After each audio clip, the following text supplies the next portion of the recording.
Good morning, ladies and gentlemen. My name is Marsha Gordon. I'm President and CEO of the Business Council of Westchester, and we are so delighted today to be here with the top educators in Westchester County from so many levels of education to really talk about the state of our economy with a focus on education.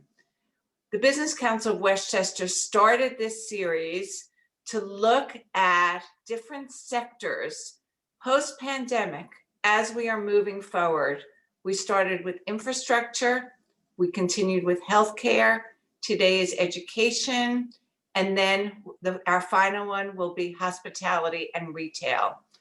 And we feel this is so important because, of course, for the past year plus, we've been talking about the pandemic, COVID, how we're affected personally, health-wise, how our families are affected, especially in the education sector.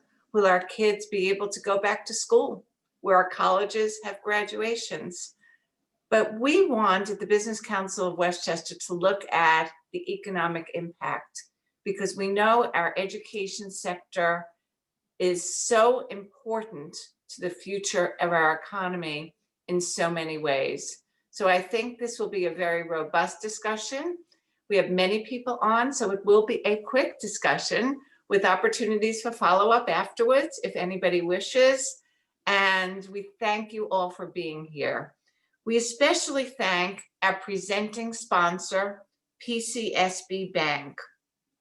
And I'm pleased to introduce Michael Schliro, Senior Vice President for Commercial Lending for PCSB. Michael Schliro, as I said, is the Senior Vice President and Commercial Loan Manager at PCSB Bank. He works closely with public sector and not-for-profit organizations, along with private sector businesses in Westchester and surrounding counties, helping them with all of their banking, cash management, and commercial and multifamily real estate needs. Michael has spent 24 years in the Westchester banking community and also serves on the Business Council of Westchester's Board of Directors.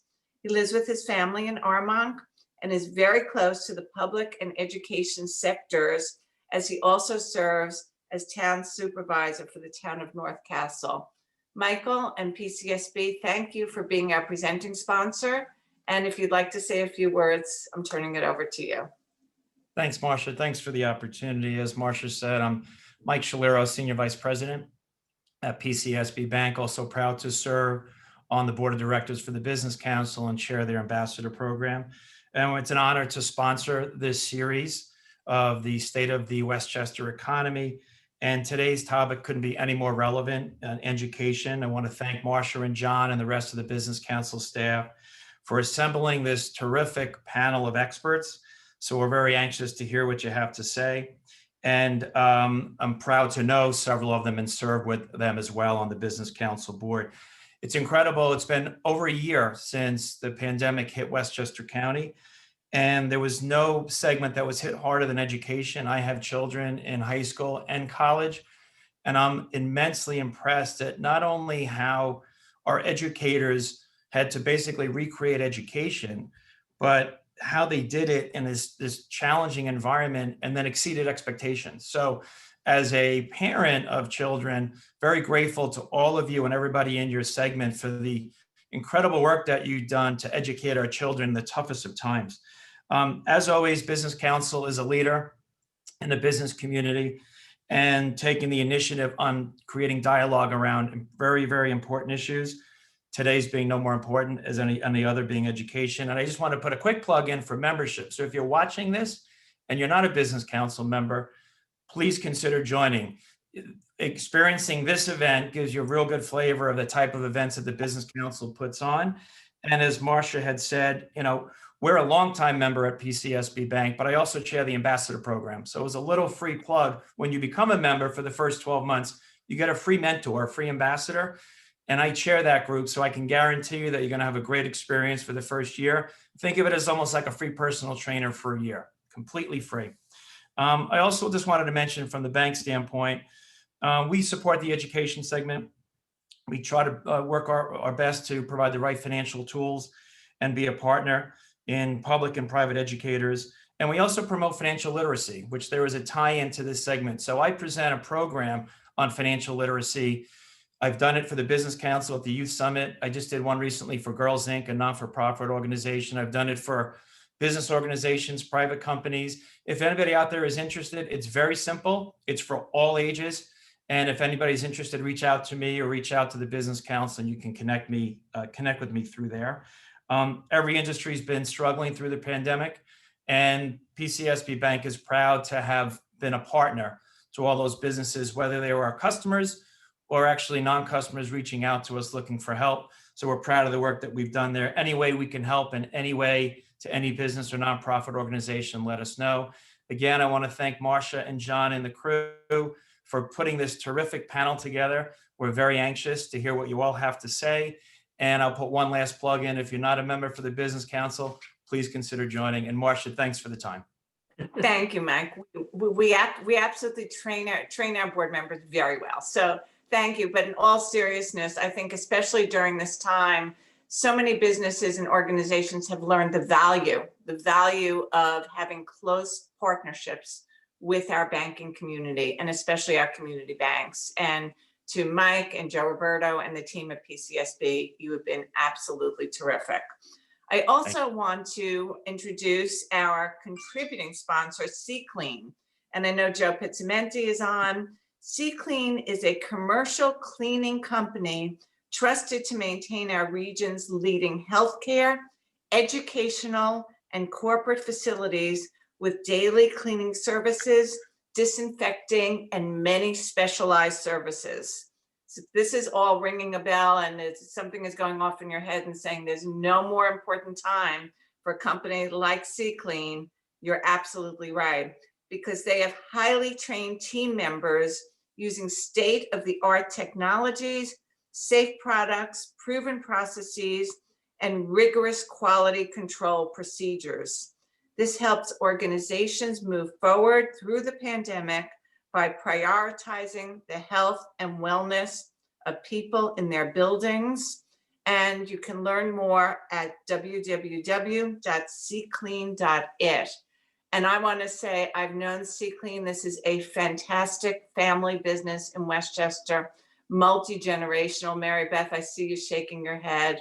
Wonderful people, and we entrust them so very, very dearly. So Joe Pizzamenti and C-Clean, welcome. So I'm going to move on with the program, and I'm going to introduce the speakers. We're not going to have long introductions. I think you all know everyone. So I will just say name and titles, and we will move on. So Marvin Krisloff, President of Pace University, my alma mater.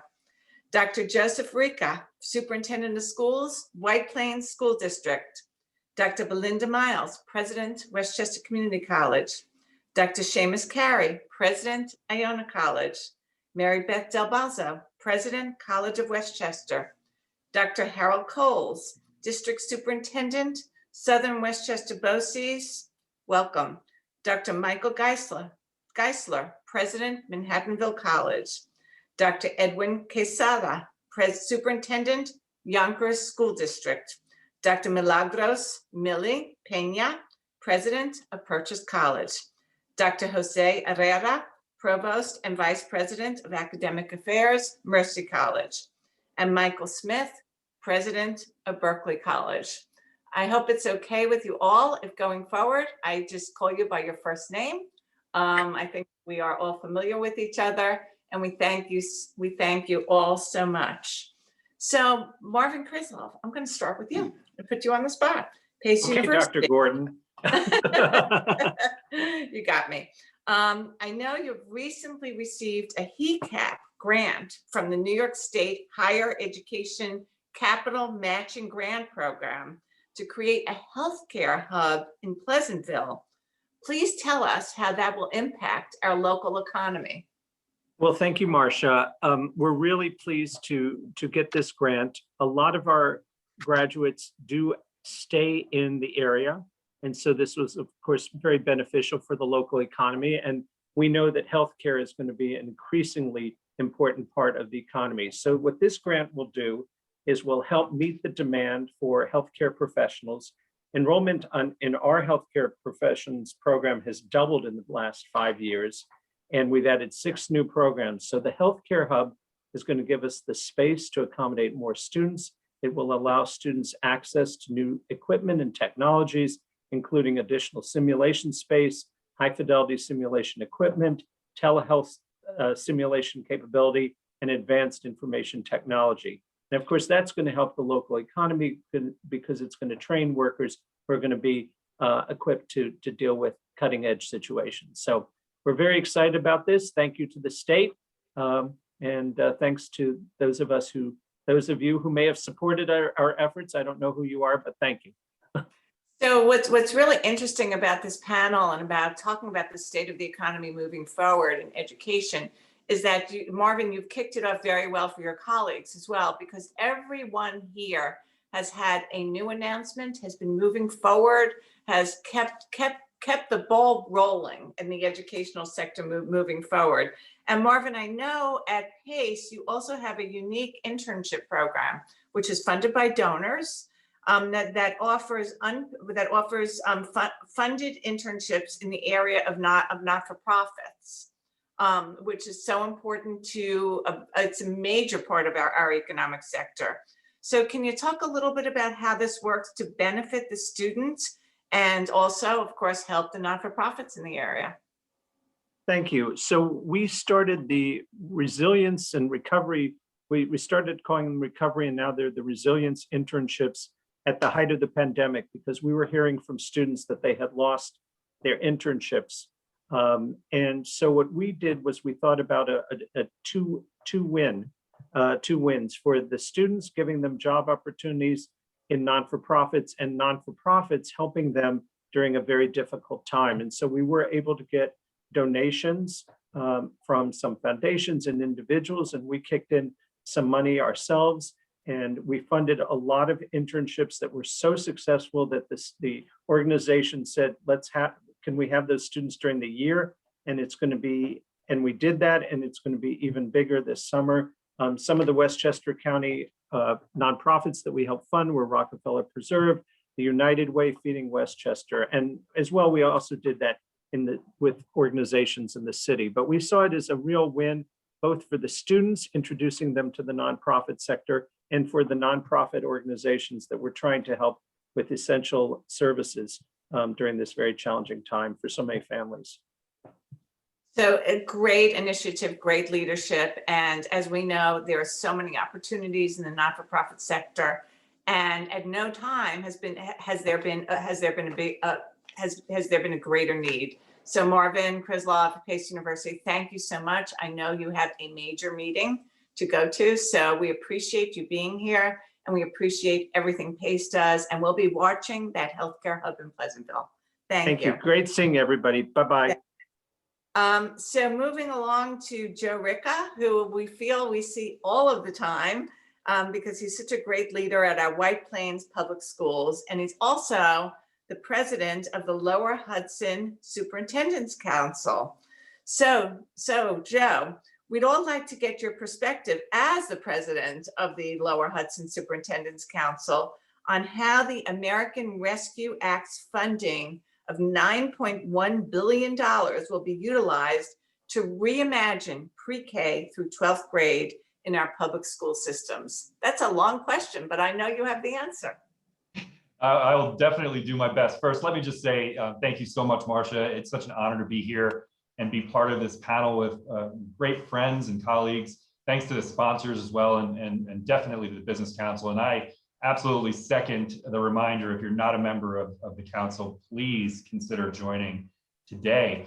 I think we're really in a unique spot in Westchester County, as most of us. I mean, in many ways, I think we're blessed in that we are so close in our working relationships, both at the private and public sectors, education, business, construction, all of these areas within our local economy work together. And I think we've not seen what we saw during the pandemic and continue to see during the pandemic in terms of partnerships to continue to move our communities forward ever before.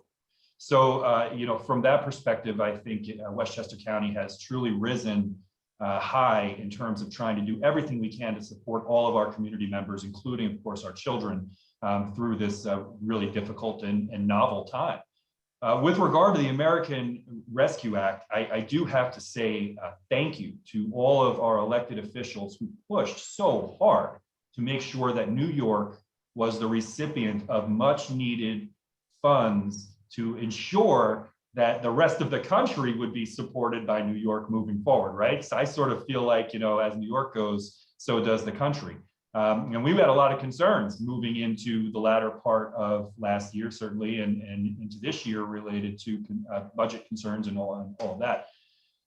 As it relates to schools, the American Rescue Act, I believe, is going to truly help our economy rebuild and come back better and stronger, because we are going to have resources available to us in our local school districts, in our municipalities, in our county, to not only support our community members, but also really reimagine how we can utilize these funds so that they will create a lasting impact, right? So the trick with this is that you recognize these funds need to be put to use that can continue to support school districts for many years to come. So these aren't one-shot funds, right? So many school districts are looking at things like construction projects, which of course tailors and ties right into our local economy. HVAC upgrades, those types of changes, I think, are going to be really instrumental in not only elevating our school districts, but also reinvigorating and continue to energize the economy in Westchester County. Very, very exciting. We're talking about transformational change here, and and that's just amazing.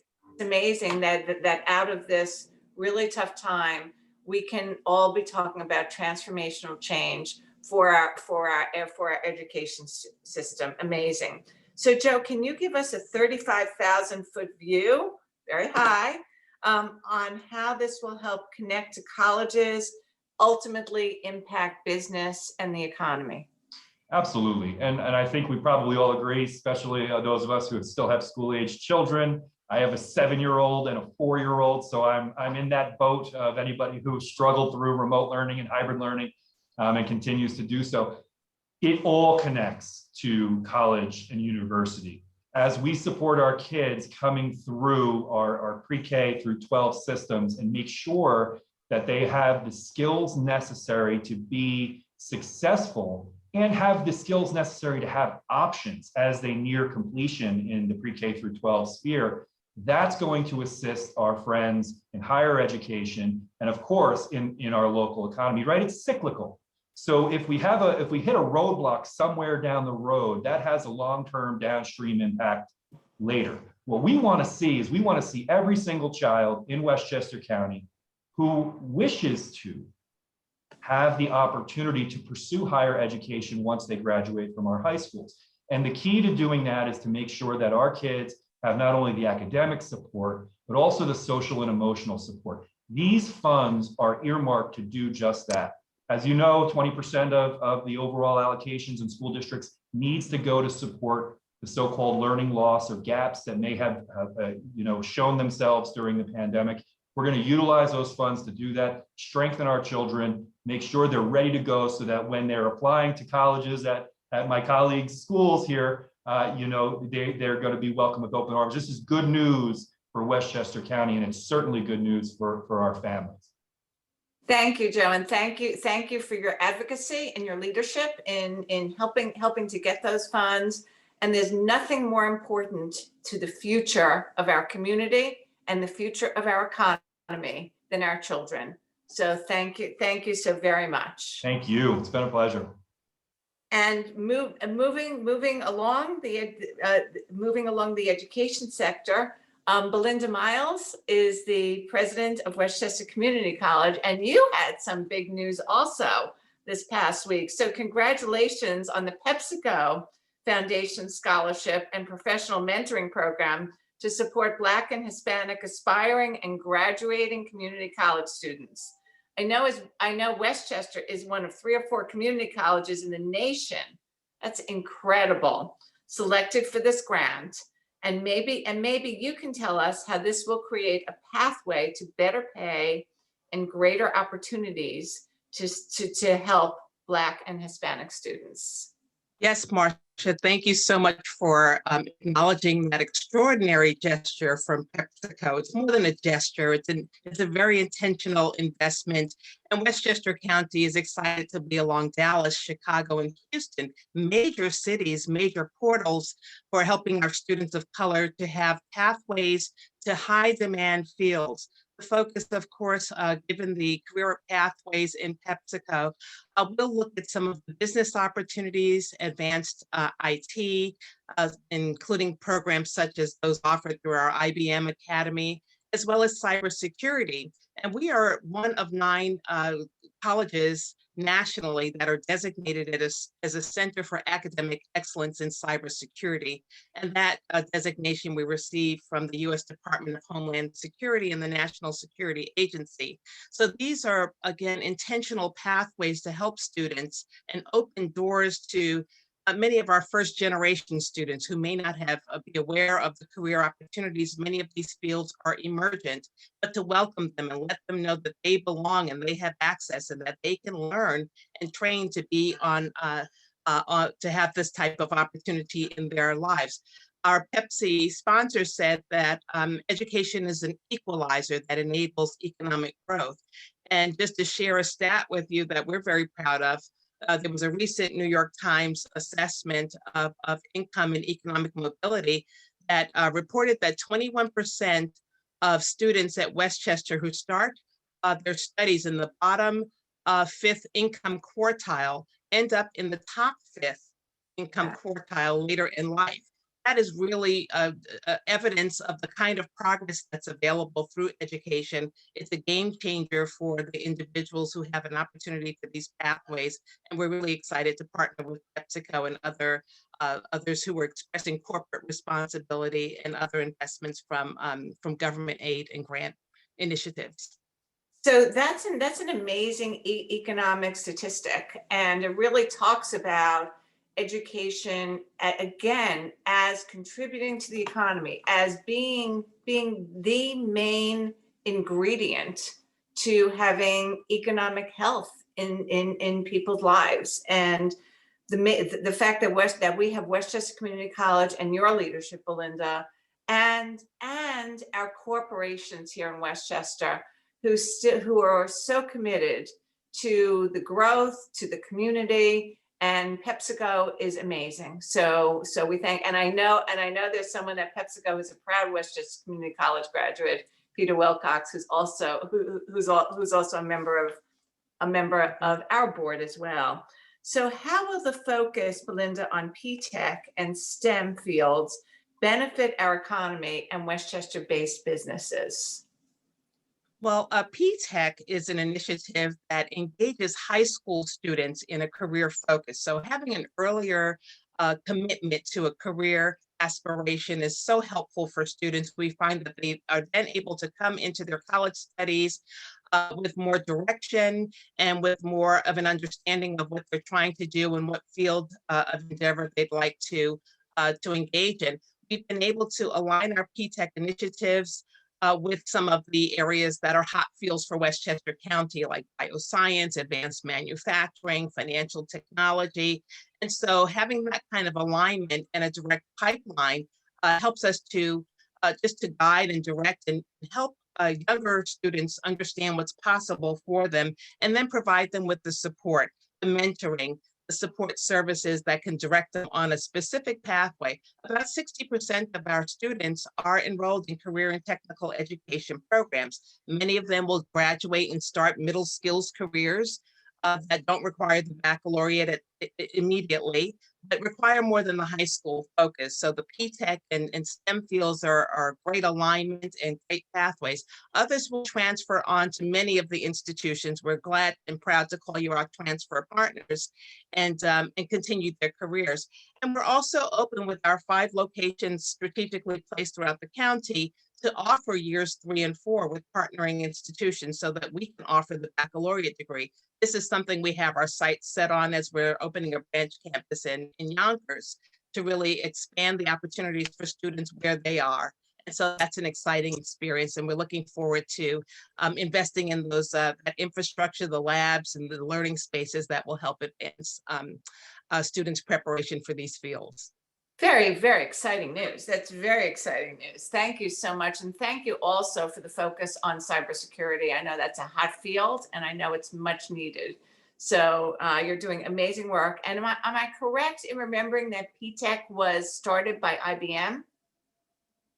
Yes, that was the genesis of that. Yeah. And so it aligns the high school curriculum with the college curriculum in a 6-year program and engages a business partners. So students will have access to that career opportunity upon completion of the associate degree. So again, we are very, very fortunate in Westchester to have all sectors of the business community, and our corporate community remains very, very engaged and devoted. So thank you so much. And thank you for the work that the community college does, Belinda Miles.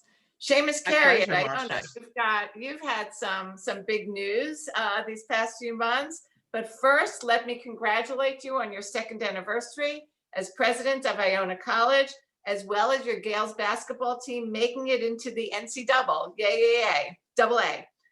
During your brief time as president, you have seen the pandemic firsthand as the first college in the nation to close and then the first to reopen.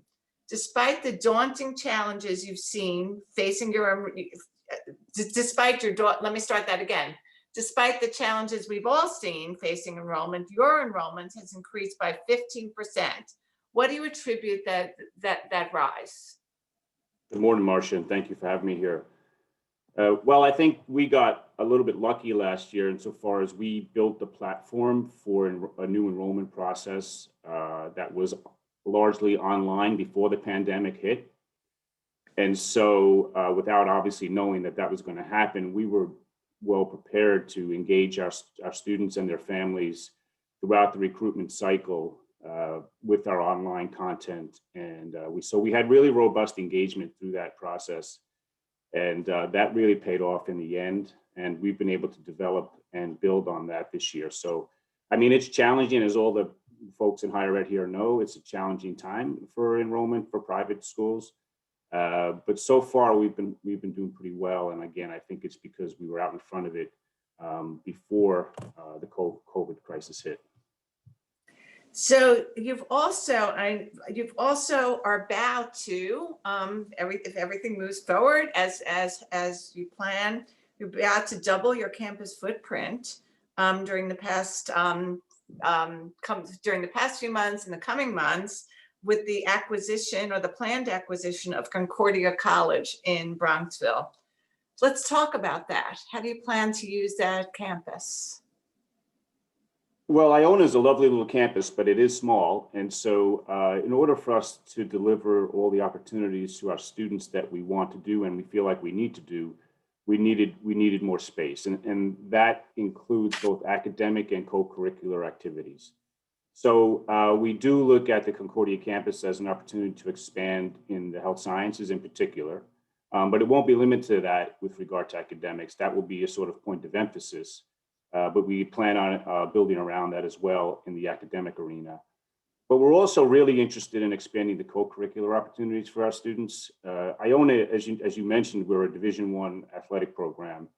We've got 21 varsity athletic teams, and it's hard to accommodate all those student athletes on campus and still provide the opportunities to our non-athletes on campus. And so the Concordia campus gives us an opportunity to offer more robust co-curricular activities for our students, whether that's in the performing arts or in club sports or any things that can complement the academic experience for our students. So that's the part of it that we're really excited about. And I think it's going to benefit our students a great deal. It's really, it was a very exciting announcement, got a lot of very positive reaction. We are thrilled that you are making such really exciting use of that campus, which has long been a part of the Westchester community. So thank you, Seamus, for everything you're doing at Iona College. And we're going to look forward to a lot more. So thank you so much. Thank you, Marsha. Mary Beth Del Balzo at College of Westchester. I know one of the most important goals of any college is student retention and graduation rates. And I know that at the College of Westchester, you have a very high graduation rate. To what do you attribute your success? Well, first of all, thank you, Marsha, for your continued forward thinking and having us today. And I have to say at the beginning of the pandemic as well, when you invited us all to get together and speak, and also to my higher ed colleagues, as well as my amazing P through 12 educators who are on today. You know, I feel like for all of us, it reminds me of a line from a movie where, you know, a shark that's dead is a shark that doesn't move forward. And, you know, that all of us have continued to persevere and to push forward, keep moving forward, but very thoughtfully. And so I really, truly believe that it is business as usual in many ways, that we continue to support our students, that we provide and have always provided, like all of us, an oasis for our students. And during the pandemic, that has been even more so. You know, they really need to continue to, and are amazing that they continue to want to move forward with their education. That some of them have refocused a bit on work and education, but you know, with co-curricular opportunities like a growing esports program, virtual club space, counseling, tutoring, you name it. It continues to help students move forward one day at a time, step by step. 85% of our students are Black and Hispanic. And we also, almost 100% of them receive some form of significant financial assistance, not just from the state and federal government, but also from the college and the College Foundation. In fact, an interesting statistic is the CW Charitable Foundation scholars graduate at 94.8%. To me, means such a tremendous amount. Because that's what you want. You want people that thrive, that survive. And Dr. Quezada had said recently that we want to develop global citizens. And what better place to do that than here, right here in Westchester. 55% of our kids are Westchester-based students. Almost every single one is a first-generation college student. So this is not only high stakes for them, but for their entire family. So I feel really honored to be able to continue to push forward through the pandemic. We also have had a rise in enrollment of about 6%, which I think during all this says a lot about what kids value and what they need in order to continue to persevere. As far as the economic mobility, that's been the same for us, you know, that 20% of the students that start out in the lower realm of the economic mobility 40% end up in the top, which is really amazing. And we stay true to our mission. You know, we've been around since 1915, and it has always been that we provide career-based education. And we continue to morph that. You know, for example, we've been in the healthcare realm for many, many years, and that has become, you know, our medical assisting students are like the firefighters. They run in when everybody else runs out. And it has really, and I know for all of you who have healthcare students, it feels the same way, that they are really remarkable people. And again, feel honored to support them as well as our technology students and business students, because that business infrastructure in Westchester is based on really those prongs. And then supporting, of course, the not-for-profit sector and the public sector as well, with so many of our high school students, really high stakes for them and their families to continue to have colleges that they can trust and entrust the education of their students. So that's kind of in a nutshell. Mary Beth, I know, I love that you brought up the idea and the concept of preparing students to be global citizens. And I know that also at the College of Westchester, one of your goals is to encourage the education of the holistic student, which I know is near and dear to your heart. Why is that so important to tomorrow's workforce? By the way, I just want to encourage any of our attendees, if you have questions, to use the chat function or the Q&A, and we will have probably a little time at the end to get to some of those. So that's an interesting question, Marsha, because, you know, in a college such as ours, which is so career focused, you know, you think about all those hard skills that you need if you're going into accounting or business, or if you're going to, you need to learn phlebotomy, God forbid you can't take somebody's blood if you're out there, right? And you're a medical assisting student. But the other piece, of course, is all of those soft skills that are so incredibly important. And I know Dr. Pena had mentioned that at one point when we had a discussion about a week ago, but that to all of us is so, so very important, that students have the empathy, they have the resilience, they have the skills to not only do their jobs, but to be able to work well with others and to have that fire burning and know how to continue to move up.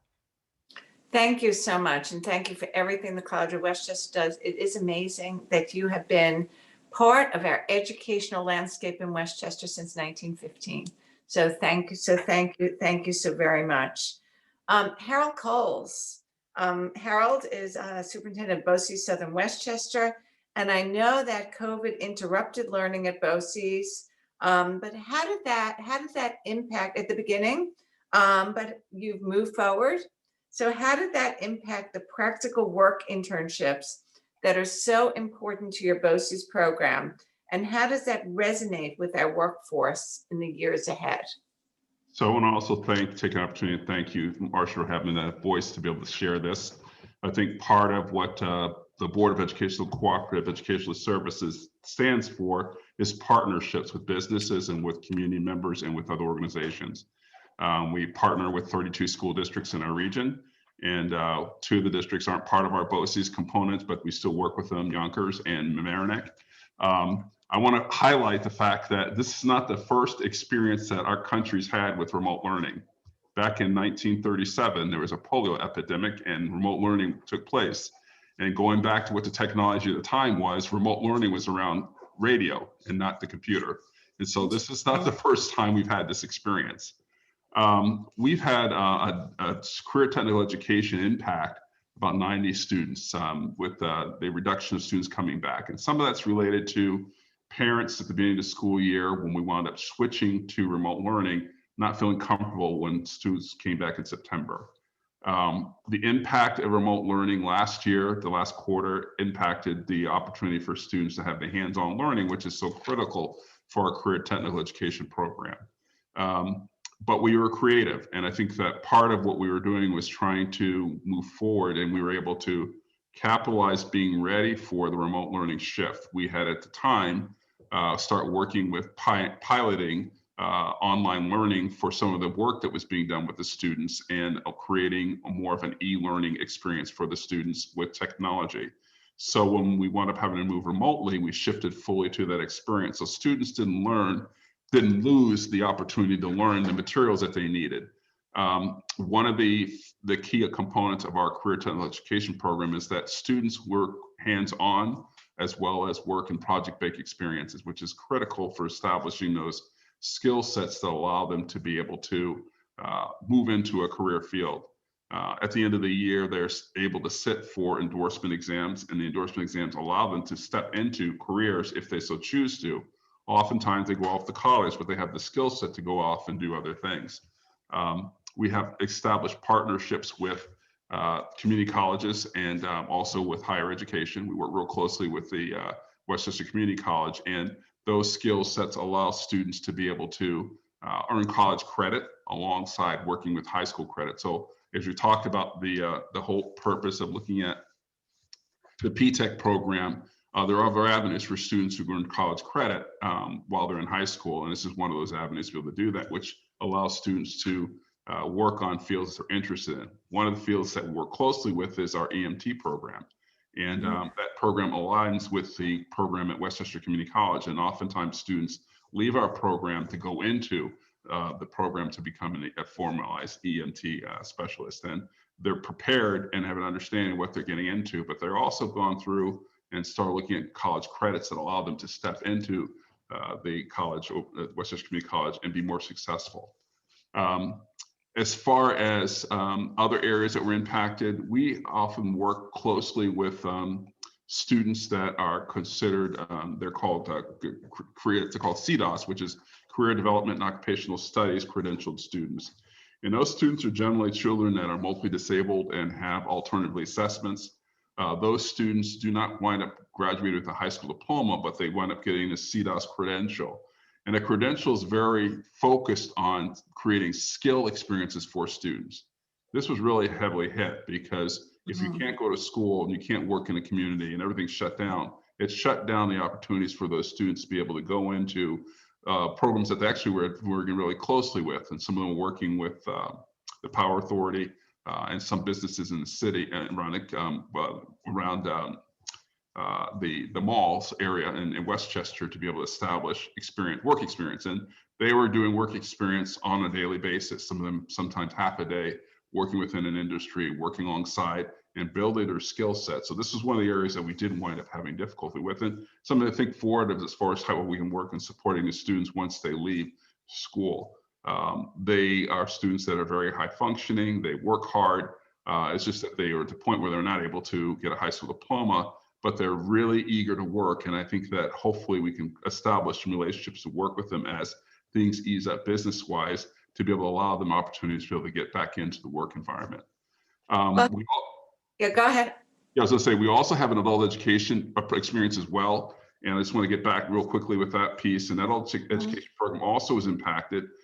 We have a practical nursing program that was impacted where we couldn't go into the nursing homes to be able to do part of the physical internship they were supposed to do, but they were able to finish all their coursework. And just last week, we were able to start having those students this year to enter back into that experience. And so as things ease up, we're on more opportunity for these opportunities to go forward. So.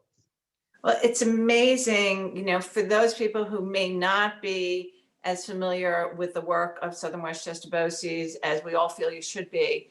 You provide an amazing service to so many different sectors of our community, from people entering the workforce, people going on to college, people with special needs who are so important to our economic future. The Business Council of Westchester has long been an advocate for hiring people with special needs as part of our workforce. So thank you for that preparation.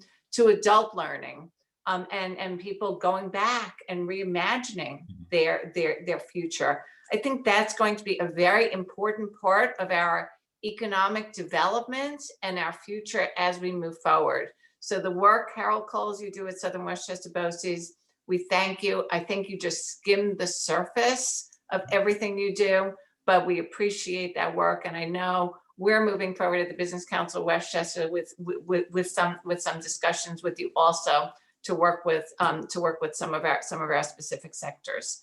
So thank you so much. Michael Geisler, Manhattanville College. You've first of all, big announcement yesterday. I know it was announced before, but maybe you can just mention that. How have you ensured that Manhattanville stays nimble and competitive in this changing higher ed landscape? Thank you, Marsha, and thank you to the Business Council for organizing this session, and to the sponsors. Marsha, you know better than anybody else that we launched our nursing program in the middle of this crisis, our new School of Nursing and Health Sciences. You were there, you helped us, thank you. Talk about a timely program, both in terms of revenue and enrollments, but also in terms of service to the community. Our nursing program, both the traditional nursing program and the second degree nursing program, have been thriving. They've been going up so fast, in fact, that we had to create 2 new labs. So we've not only renovated all of our existing science labs, we've just added 2 new labs to meet the demand of the nursing program, which probably means that we have some of the nicest and most up-to-date science facilities in the area right now. We have already been licensed to add to our nursing program a family nurse practitioner program that has been That's great. is the New York State Department of Education. Thank you. And we are filing for approval for a nurse leadership program because we need leadership in nursing programs, as so many nurses are burning out or retiring early because of the heavy impact of COVID-19 on the profession. We will need nurses and health professions more urgently than ever before. It was a rising part of our workforce, and it will be rising even faster throughout this and after this. We are currently converting one of our spaces to house our new radiation technology program, which we hope to launch soon. So then the whole School of Nursing and Health Sciences really has helped us tremendously to keep our enrollment strong and serve the community at the same time. So I'm hearing in there some announcements of some new programs also: nurse practitioner, nurse leadership, radiation technology. Love it. Yeah. And we need So it all. we've always felt the need to move forward, and we are looking at other programs in addition to that with our faculty, and the close collaboration with faculty, staff, administration, and the Board of Trustees is a major factor in all of this. But I should particularly mention our faculty. Our virologist, Professor Anna Young Chung, was interviewed frequently on both local and national media about COVID-19, particularly in the early phases when we knew very little about that yet. And she was one of the first experts, I think, nationally, who pointed to dosage, how much of the virus your system could absorb, as one of the critical factors. So our faculty creativity is a very, very important part of our success in this. And the COVID-19 Together at a Distance course that the faculty decided to create on their own, they volunteered, they put a lot of work into it, and that introduced students to interdisciplinary working, and at the same time prepared them for a college career, was tremendously successful last year, and also got a lot of national and local attention in the area. And yes, we are, I think, maybe the first institution that has committed to keeping our faculty, staff, and students safe by requiring all medically qualified students to be vaccinated, because we want to be together. We don't want to have another hybrid or online semester. We've been able to stay open throughout this whole year, but we really feel it is very, very important for students and faculty to be together and for students to interact with each other, both in terms of academics and for their mental health. And to do that, we need to be vaccinated. So yes. Thank you, Michael. And I know that was a question that was just addressed, so I think that addresses that answer. So briefly, Michael, what can the areas, institutions of higher education like Manhattanville College do to help businesses in Westchester and beyond grow and thrive after the pandemic? And how has the pandemic changed the kinds of job skills needed for the future? Yeah, some of my colleagues already mentioned the holistic education. We need a workforce that has empathy, that can work in close collaboration with others, that is nimble, that can readjust quickly to changing work environments. And that is what our Center for Design Thinking was established to do. And as we speak, it is working with a number of school districts in the area, with nonprofits, and with businesses in the area to train people in design thinking and train those work skills that are most critical. That includes, I'm happy to say, several of our colleagues from BCW who are also working with us on this. And we want to encourage that and increase that. The other piece that I think we can contribute, all of us, and the word global citizen was used before in this context, is to reverse the brain drain to the United Kingdom, to Canada and Australia that we've seen in international students over the last 3 years. We need to get those students back. And I think all of us as institutions can work together to try to bring our international students back, provide them with a welcoming atmosphere, because our economy in Westchester County in particular, given our international companies in this area, need the influx of intellectual capital from abroad. Absolutely. We love that. Love that. Very, very important. Thank you, Michael, and thank you for everything Manhattanville College is doing. Edwin Quezada from the Yonkers Public Schools. Now, Yonkers is the fourth largest public school system in the state with an incredibly diverse student body. How do you prepare these young people to become, again, global citizens? That's becoming a mantra here, and it's so important for our future economy, who can all contribute to our future economy. Thank you, Marsha, and thank you to the Business Council. You have always recognized how important it is for Yonkers to be in the conversation. I firmly believe that soon we will become the third largest city in New York State, and that will have a great deal of positive implications for Westchester County. So that's exciting times for us, I believe. And let me also share with you that you have managed to assemble what I consider to be the most important triangulation model in terms of asking our students and preparing them to be global citizens.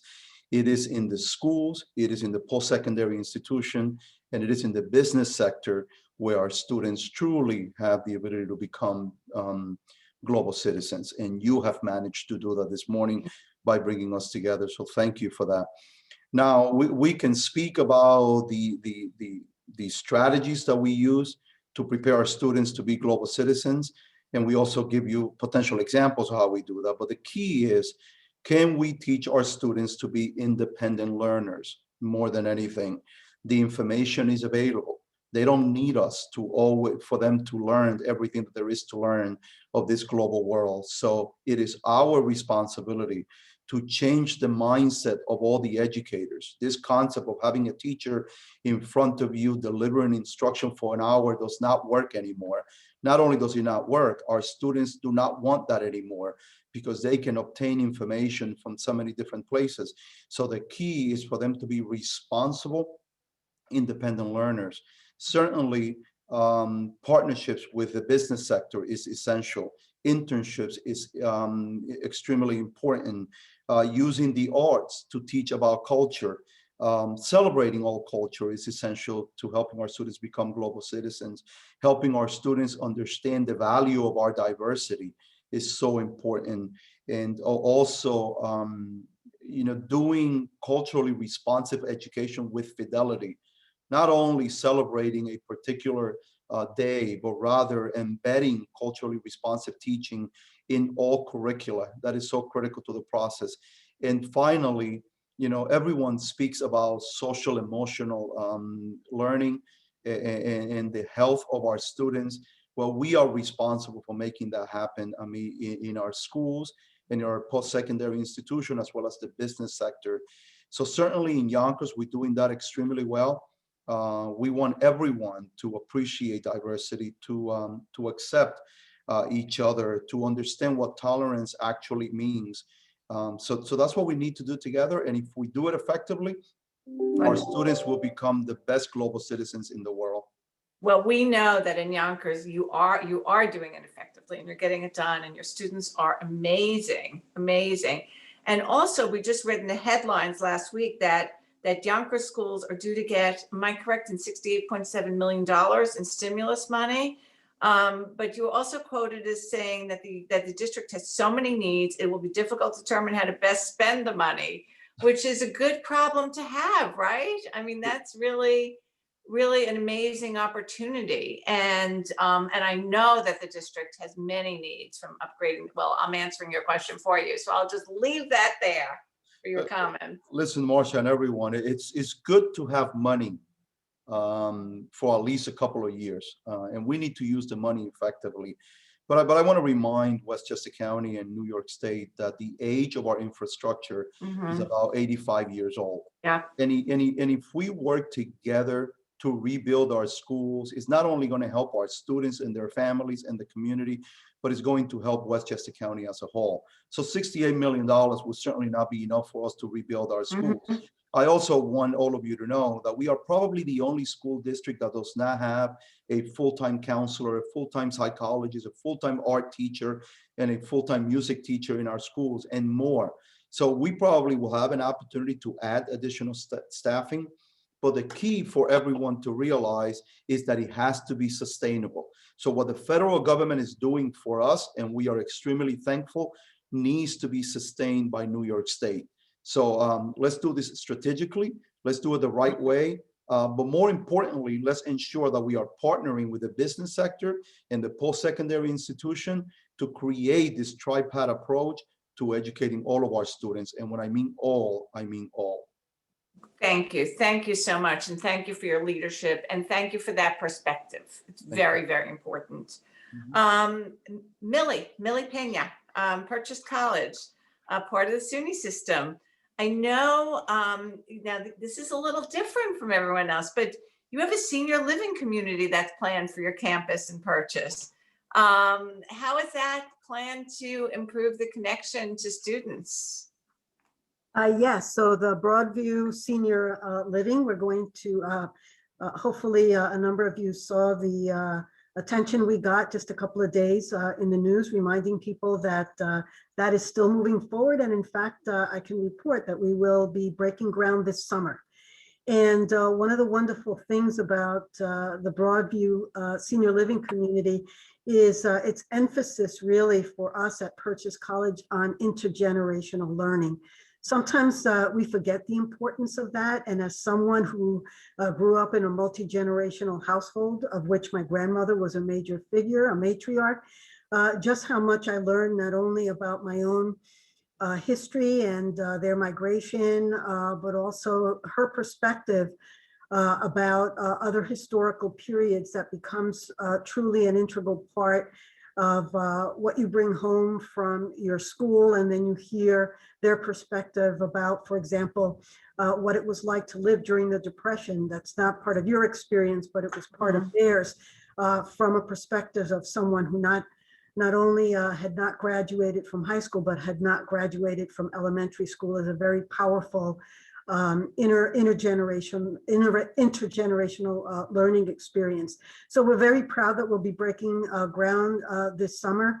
But I think it also highlights, just like my colleagues here, what we offer Westchester County with regard to having our higher ed institutions be an integral part of innovation in how that learning experience is part of what we offer. Not only for students who come to our institutions, and in fact, the other big news that Purchase College has is that we were also recognized by U.S. News and World Report Guide for Colleges. We're a top 10 public liberal arts college.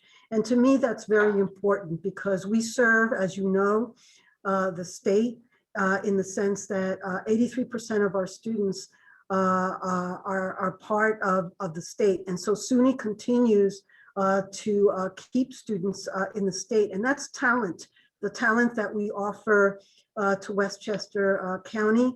22% of these students are also from Westchester County, 27% of them are from the New York metro area, but I'm also proud to say that we draw students from other countries. We have 24 countries represented among our students, as well as 41 states represented. And I think this is important, going back to the point that was made by President Del Balzo about global citizens, but also students that come from all parts of the United States and also within the state of New York. It's part of the learning experience. And that learning experience also, I think, happens for us at Purchase College in a diverse student learning environment. This year, this actual semester, we learned that we have achieved the designation of a Hispanic serving institution. And I think it's important to underscore the fact that diversity not only serves in terms of students who graduate, the businesses that are looking to hire, and part of a liberal arts education in this type of diverse environment is also a solid liberal arts education where critical thinking, communications, and writing becomes critical to the business community and the type of graduates that they're looking for. And I could say a lot more, but I thought that I would at least offer to say that the higher ed institutions represented here in this meeting really offers an opportunity to the business community. We have very strong relationships with PepsiCo and Morgan Stanley through our Career Resource Center and our partnerships, among others. And I think the business community really has a lot to look for in our higher ed institutions as basically the feeders to what we have to offer your organizations. Millie, I think you answered that so comprehensively. My next question was going to be, how do you integrate business into your School of Liberal Arts to prepare students for future careers? But I think that you said it in terms of preparing for communication skills, critical thinking, writing, listening, and that's what we hear from the business community as the most needed skills. So we thank you for the work that's being done at SUNY Purchase, and welcome again. I know you're still in your first year and you've been a wonderful, wonderful partner. So appreciate it. Jose Herrera, Mercy College.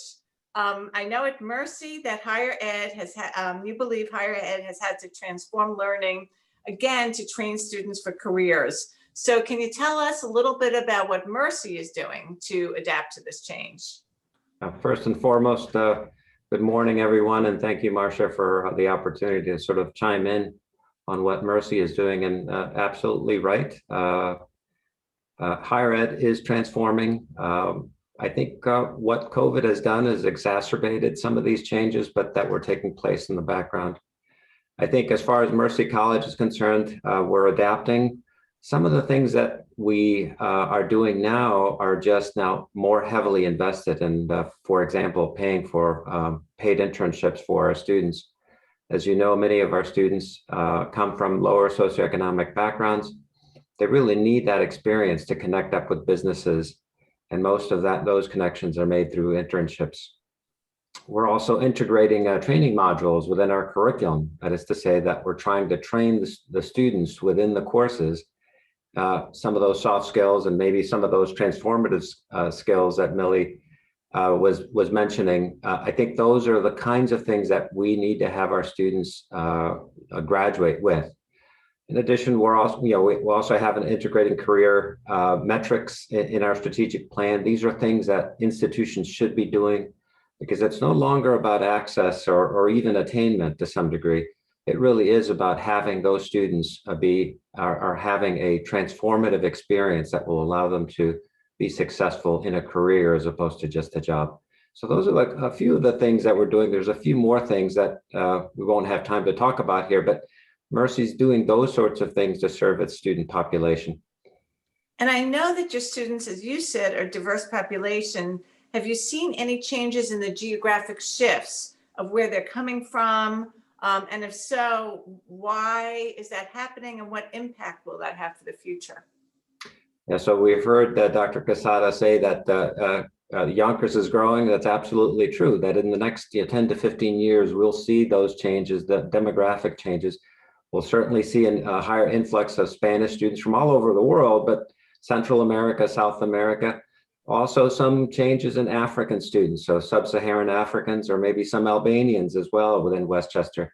I think these are all trends that we need to be taking into account as higher ed in Westchester County. And I think that those populations will continue to provide the needed intellect and the muscle and even the gumption that Westchester will need. Love it. That's fabulous. Thank you so much for all of your work at Mercy College.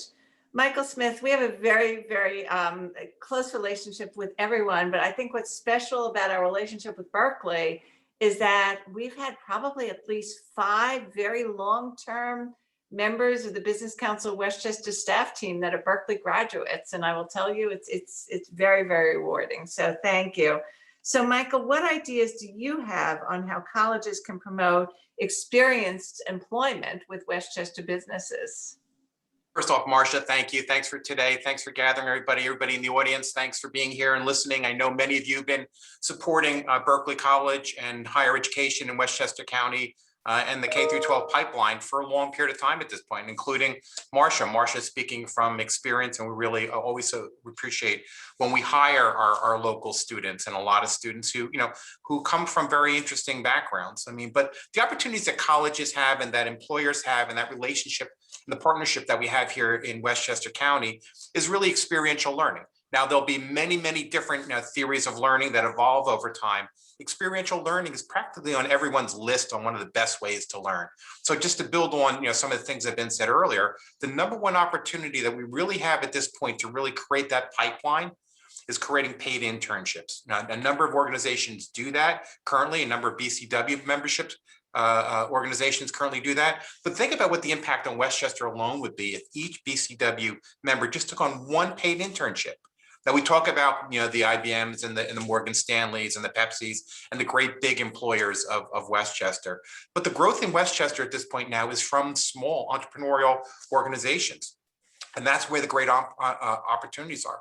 When you think about your career and how you developed, you had a mentor. Well, it's time to pay it forward. And if you didn't have a mentor, still create the trail where you would go for. But we've talked for such a long time about Westchester being a net exporter of talent. We have some of the in Westchester County, we have some of the finest high schools in the country. And at the same time, we know that we've got school districts like Yonkers that have tremendous amounts of potential that really haven't been realized. Every year, I've been in Westchester County for 40 years. Every year, with the exception of this one practically, we hear about the financing problems that Yonkers has. And that's not a way, when they're living hand to mouth on a year-to-year basis, we're not going to have the quality of education coming through the system when we finance our schools, our urban schools just like that. And these are the students that are progressing through that are coming up into the higher education and into schools, diverse schools like Berkeley.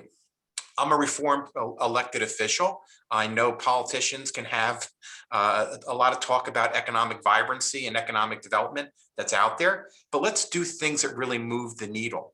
It's important, coming out of this pandemic, that we get students and really give them the hand-holding. Paid internships is an excellent way of doing that. We've got a career services department at Berkeley that is really, really experienced in doing this.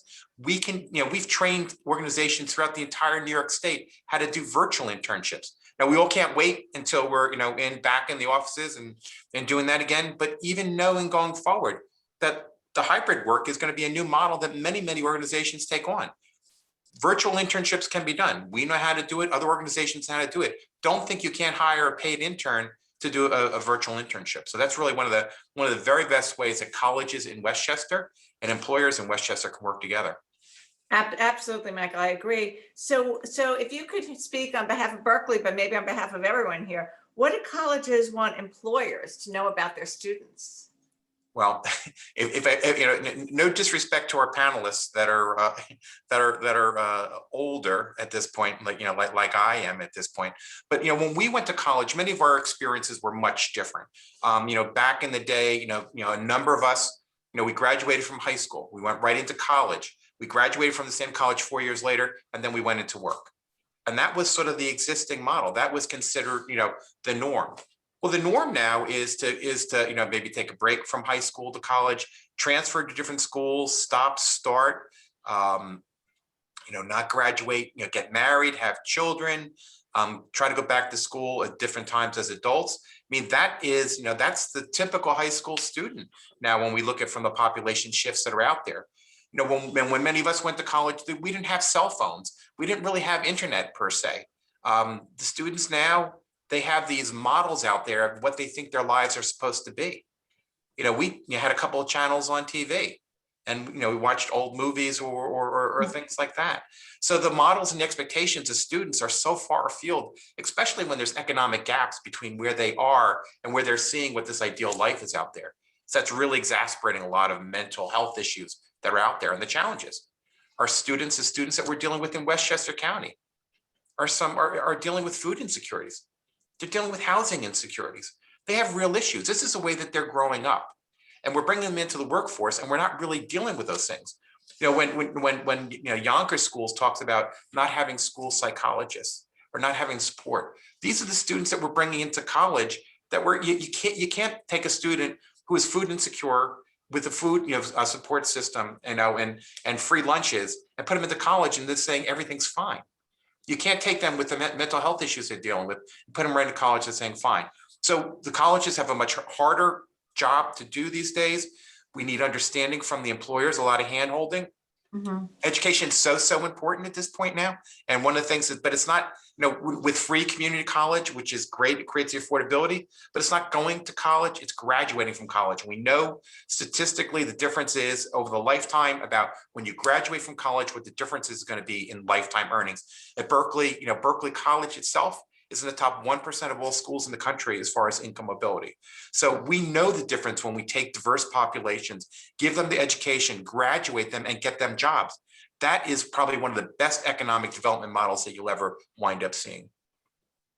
I cannot think of a better way to conclude this session than what you just said, Michael, that working with our students, making sure that they get the very best education moving forward, making sure they graduate, that is the key to economic development for Westchester College. Our employers tell us all the time they need the pipeline, and you are the providers of the pipeline.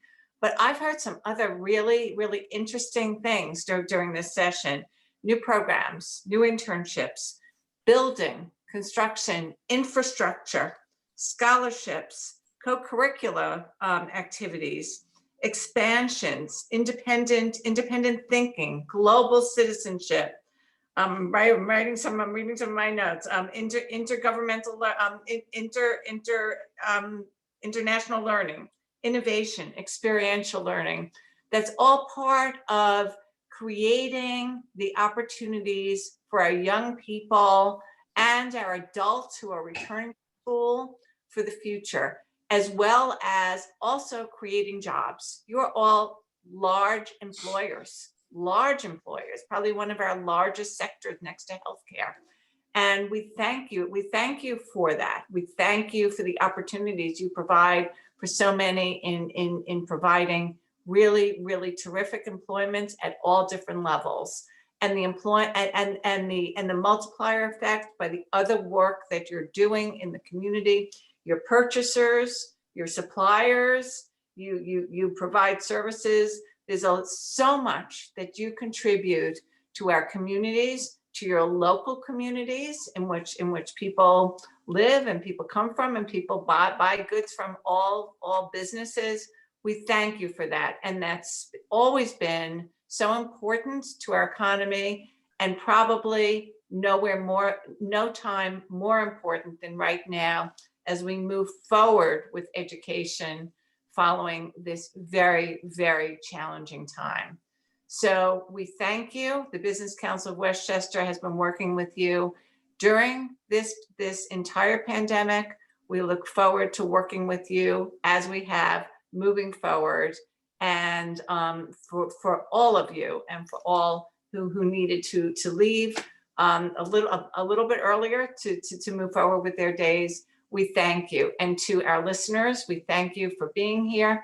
Our sponsors, PCSB Bank and CClean, thank you so much for the support of this series. Please tune in. I believe the date is May 7th for our next in this final in this State of the Economy series, which will focus on hospitality and retail. We wish everyone a very good day. I say it every time. We all still need to wear our masks. We still need to be conscious. We still need to be careful. And let's all get through this together. And to our educational institutions, you have the deepest respect of the Business Council of Westchester. Have a great day, everybody.